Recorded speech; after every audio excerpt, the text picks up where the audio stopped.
and welcome to a very special Fight and Focus. I'm Josh Shernoff, and we are here to talk about the upcoming NWA event, which comes to you Saturday, June 11th, right here on FITE. It's called Always Ready, and the main event is scheduled to be NWA World Champion Matt Cardona against my guest at this time, former NWA World's Heavyweight Champion, Nick Aldis. Nick, thanks so much for being here.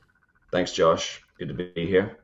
So I think the first thing we need to kind of jump into here is we're here to promote Always Ready, an event named after Matt Cardona.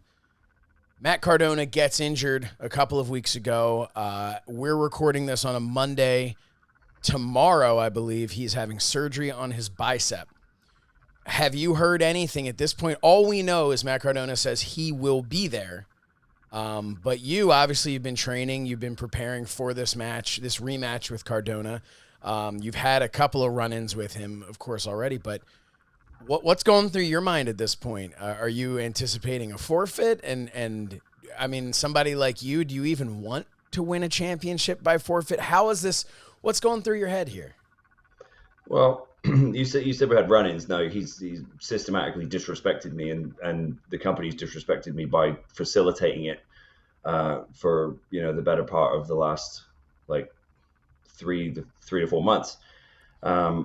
So he's getting a receipt, like one way or another. But no, like he scheduled the surgery. He's still going to be there. Like I find that it's very rich to schedule the surgery before the pay-per-view, so he doesn't have to. So he knows for sure that there's no way he can compete, but then says, "Oh, I'll be there." Just everything about him is fake. Everything about him is phony. Everything about him is forced. It's just his nature. It's nothing you see or hear is real. He doesn't, and that's why I have no respect for him. He has no authenticity.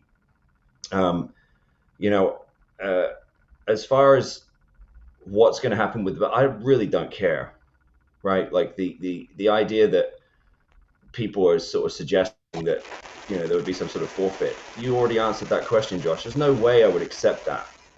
Like, never, ever. Because the way that this whole thing has been set up and depicted, Matt has tried to imply that I have some sort of influence backstage with the NWA, even though he's the one who's, dictated, I want a pay-per-view named after me, and I'm going to do this and I'm going to do that. All I do is show up and close the show. They've tried with other people, and they can't seem to achieve the desired result, and somehow I'm getting blamed for that. So no, I'll show up, but it's not my responsibility to decide what happens, and it's not my responsibility to clean up this mess. As far as I'm concerned, you get what you pay for, and you get what you deserve when you go into business with somebody like this. All I'll say is, if they want me to clean up this mess, they better ask very, very nicely. So what is your anticipation, though? Because you obviously, a lot of people would consider you to be synonymous with the modern day NWA, and a lot of people consider you, when they think modern day NWA World's Heavyweight Champion, they think Nick Aldis. So what is your anticipation for what's going to happen? What, the people in charge here at the NWA, do you think they're going to find a replacement for Matt Cardona? What can fans anticipate here? Because obviously I think people are tuning in, and we'll talk about the rest of the card because I'd love to get your opinions on that as well. So people are tuning in for this card in general because it's a stacked event. Then on top of that, there's the curiosity factor, right, of what's going to happen with Matt Cardona's injury. But for you, if you had to guess, what do you think is going to happen? Do you think, because obviously, look, he's injured, as you mentioned it. He's having surgery tomorrow. He's not going to be there. There's just no way. He's not going to be able to compete, in my opinion. I'm no doctor, but in my opinion, he's not going to be able to compete. So Are you expecting? I mean, look, he's got the Cardona family there. He's got people who theoretically could step in, take his place. What are you thinking is going to happen here? All I would say is that it's important that, if you really want the NWA to be what the NWA stands for, the main event needs to be a match that determines the world champion, and it's got to be a match that closes the show. It's got to be a match that fits the standard and the criteria. And to be totally honest, it'll probably be better without Matt Cardona, because Matt Cardona doesn't represent those kind of qualities anyway. He's cheap. His style is just very basic. He's not an NWA wrestler. He's not an NWA style wrestler. He's not a guy who can wrestle anyone and can deliver the high quality professional level match that is synonymous with the NWA. So as long as I'm there, they'll be halfway home. Now as far as who else wants to step up, look, there's several guys on the NWA roster who absolutely are willing and able and deserving of an opportunity to wrestle for that championship. So I think that whenever the decision gets made, and again, I have no part in that, and I don't want any part in that. Like, I get paid to show up and deliver, and if they know what's good for them, it's in the main event. So that's all I intend to do this weekend. So now, looking at the show in general, I mentioned it was a stacked show. Somebody that I'll have the opportunity to speak to in a little bit. Actually, today we're going to speak, and this should be airing tomorrow as people are watching this. But there is another match, a World Women's Championship match with somebody you're very familiar with. Camille will be defending against Kylan King. Any take on that from your point of view? Obviously very familiar with Camille. You guys spent a lot of time together. What can we expect out of this match? Who do you think walks out the women's champion? It's an interesting matchup because for the most part, Camille has gotten used to being the dominant one in terms of size and in terms of physical presence. And what she's been able to do is make up for her lack of experience with that size and athleticism and power. What's going to be interesting and the unique story of this match is that you have someone who's much more comparable to her on a physical level in terms of size and power and athleticism. But Kylan King is fairly inexperienced. So what's going to be curious to me is, does Camille decide to stick with her bread and butter and go, full force, go for broke, go for the power, or does she take a more tactical, strategic approach? And that's going to be the curious thing, because it's going to be uncharted territory for both of those ladies. So I think the winner is going to be the one who comes up with the superior strategy. If I was a betting man, I would not bet against Camille, but I don't think it's going to be an easy night. I wouldn't bet against her either. Let's talk about, there's just a ton of championship matches here. We have the National Heavyweight Championship match, Chris Adonis versus the champion Jax Dane. Adonis wants that championship back for sure. So it's Chris Adonis's to lose here, right? Like Jax Dane is coming in as champion and does not have necessarily the same pressure that Chris Adonis does as well. He has something to prove. He wants to take that championship back. What do you think fans can expect out of this match? I think that they're going to surprise a lot of people, because I think that both of those guys are putting out the best work of their careers. I think Chris has managed to sort of shake off the sort of shackles of former WWE talent, you know, sort of that follows a lot of guys around, and what he's you know, he's improved so much, but he's really sort of perfected his look and his presentation. He's really sort of coming to his own in terms of confidence, and he's so much more relaxed out there. He's putting out, to me, he's doing the best work of his career. And Jack Stane is, you know, very similar, although, you know, it's different circumstances. Jack's, I think, because of Jack's incredible size and physical presence. I mean, there's very few people walking the face of the earth that look like Jack Stane. Yeah. But I think that sometimes what that does is it puts you in a box, you know, and so anywhere where he's had an opportunity, he's always just been kind of like, oh, you'll be the muscle, you can be in this tag team, and you be the big power guy, or you can be the muscle, you can be the guy who doesn't speak, you know. And now that he's finally had a chance to show some personality and be like, okay, yeah, just because I'm built like King Kong doesn't mean that I can't, you know, have a personality as well. And his confidence is at an all-time high.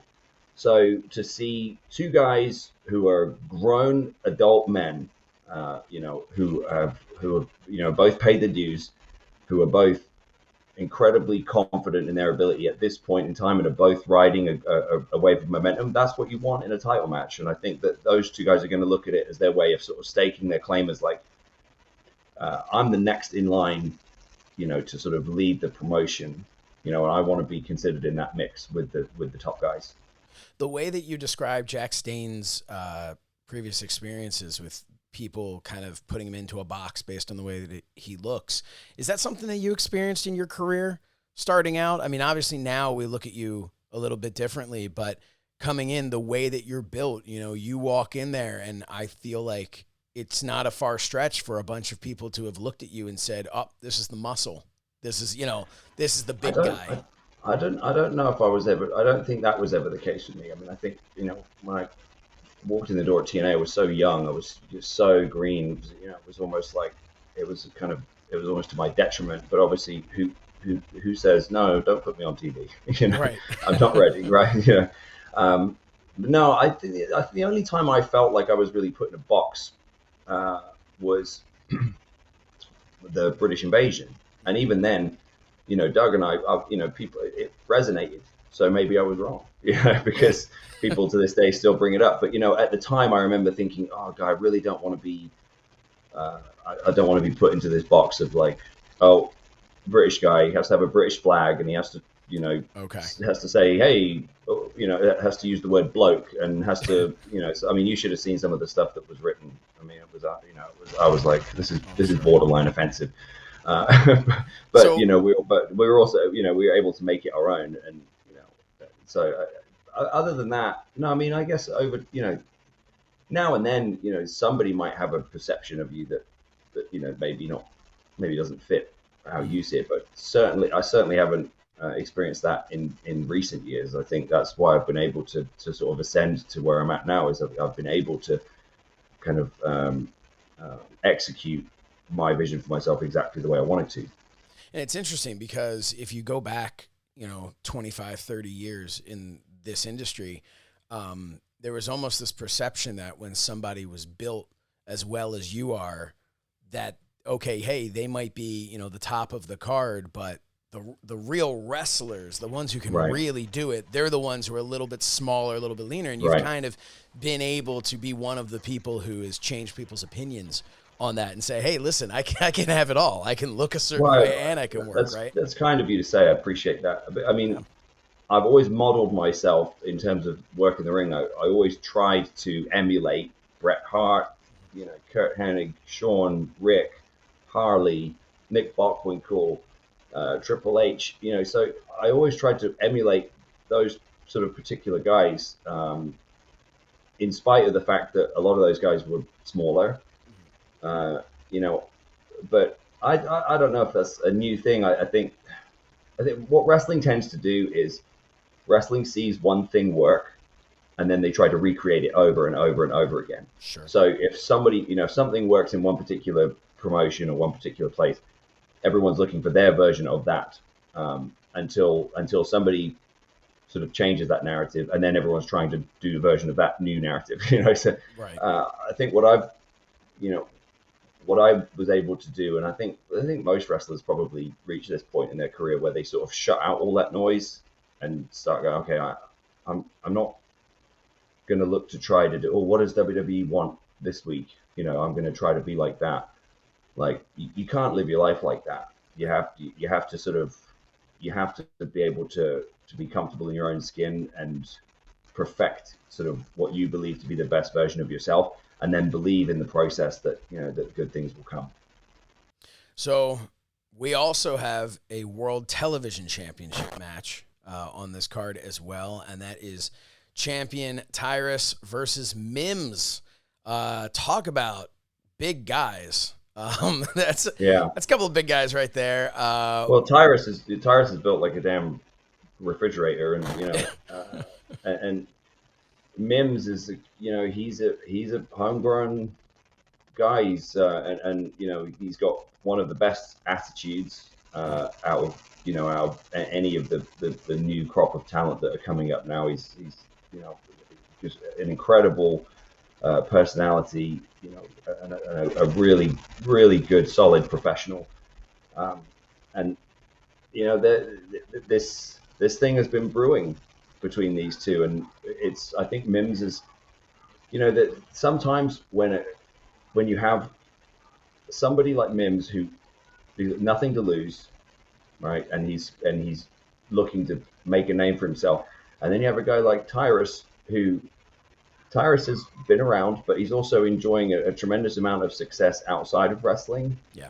And that begs the question of, does he really want it? Is he really going to be on his game? Like, is he really ready? Focus? Yeah. Right. Is he really ready, or is he just coming into this? Because I'll tell you, if he comes into this underestimating Mims, then we might see a big upset. We also have on this card World Tag Team Championship match, La Rebellion versus, you mentioned earlier, the British Invasion. Well, we have the Commonwealth connection. The Commonwealth connection with two people that I'd have to imagine you're very obviously one we know your history with. So what can we expect from this match? Well, I think people who watch the Crockett Cup, which you can still watch now on FITE. Mm-hmm. You got a little taste of it there, and they were able to get the W, over La Rebellion, and so La Rebellion are the champs. Like they're now, there's really nothing more humiliating than being, than defending your championships against someone who has beaten you. Right, that's a real test of your psyche, and again, it's the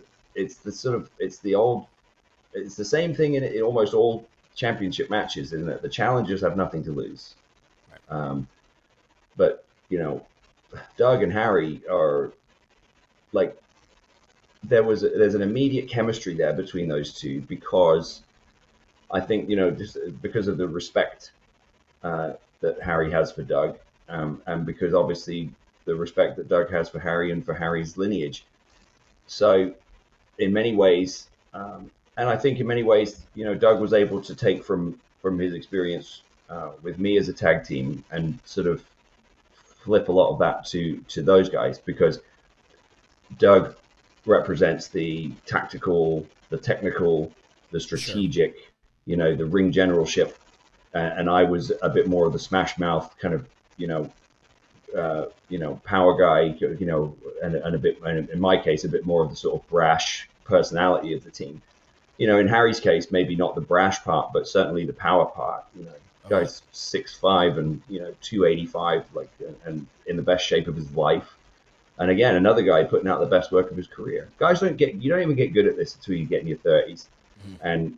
And what you're going to see a lot of this card is a lot of guys who are really sort of maturing at the right time. Yeah, there's a lot of people in their prime now, and that is something. Again, going back to what you talked about with a guy like Chris Adonis, like these guys, Harry Smith, Chris Adonis, they were put out in front of a Right. worldwide audience when you Yes. talked about being green going into Yes. TNA. I was exactly the same way. Yeah, it's not, in some ways it's not Exposed fair. on exposed on worldwide television way before you were ready. Yep. And and unfortunately, that can work against you, because then not only the audience but also the decision makers, they have this sort of memory of you based on who you were then, because the business moves so fast that they just sort of take a snapshot in their mind, like, oh, this guy, Right. not quite there, doesn't quite have it. Right. It's no, didn't have it at 24. Like didn't have it right? at 24 years, right? Didn't have it at 24 years old because he hasn't worked with anyone yet. And you Right. only get good at this by working with other good people. And so, yes, you're seeing a perfect example of that with Harry. And look, Harry's got it even worse because, a lot of second generation guys, I've seen this time and time again, they have it even harder because nobody wants to tell them what they don't want to hear.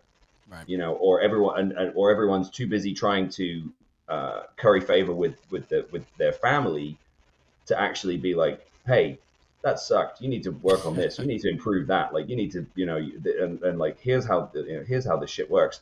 Like, and a lot of the time they wrap them in cotton wool and insulate them too much. So then they never break through. Right. Harry's broken through now because he finally tasted a little bit of defeat, and sort of went, all right, what have I got to do, to go and sort of recreate myself and be the best version of me that I can be. And now you're seeing it. It's scary. It is scary, especially if you're across the ring from him. Now, the last match we're going to talk about here is the World Women's Tag Team Championship match. And, of course, this is the champions, the Hex versus the Pretty Empowered. The Hex have been the champions since these championships were brought back. What can we expect out of this match, out of the Pretty Empowered as well? What can we expect out of this? Well, I'm going to be completely transparent with you because I pride myself on my authenticity. I don't know a whole lot about Pretty Empowered. So I would be doing them a disservice to try to sort of weigh up what I think the dynamic of that matchup is going to be.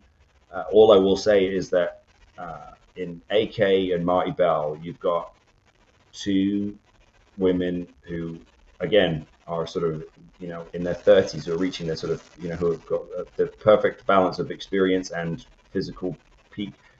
But on top of that, they've both been around, wrestled all over the world, wrestled in multiple promotions, and they are legitimately best friends. So there is no breaking that bond in terms of their cohesiveness as a team. That's why I think it's why they've responded so well to this tag team opportunity, because in AK you're talking about a former women's world champion.